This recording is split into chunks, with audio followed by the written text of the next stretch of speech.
কিতাবুল হক, কোরআন কি সত্য কিতাব নয়? বিষ্ণু বললেন বালাই আমার কোরআন সত্য কিতাব।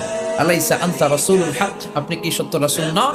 আমিও সত্য রাসূল। আলাইসাল ইসলামু দীনুল হক, ইসলাম কি সত্য ধর্ম নয়? বিষ্ণু বললেন বালাই আমার আল ইসলাম দীনুল হক, ইসলামও সত্য ধর্ম। এবার ওমর তার স্ট্যান্ডিং পয়েন্ট থেকে লজিক দিয়ে বললেন ইসলাম সত্য, কোরআন সত্য, আপনি রাসূল সত্য, ফাফিমাল ইখতিফা, লুকিয়ে লুকিয়ে আর দাওয়াত দিবেন কেন? দরজা বন্ধ করে কোরআনের জ্ঞান বিতরণ করবেন কেন?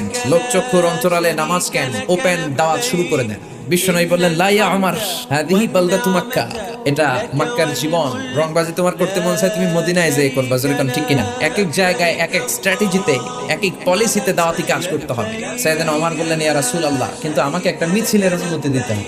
আমি মদিনায় ওপেন দাওয়াতি কাজ করব, কিন্তু মক্কায় একটা মিছিল দিতে চাই। জোরে বলেন কি দিতে চাই? বিশ্বনবী বললেন যাও মিছিল দাও, কিন্তু মিছিল দেওয়ার জন্য লোক থাকার দরকার আছে না? নেই। উনি খুঁজে পেলেন 10 জন নও মুসলিম 10 জন সাহাবাকে নিয়ে উনি 2 কাতার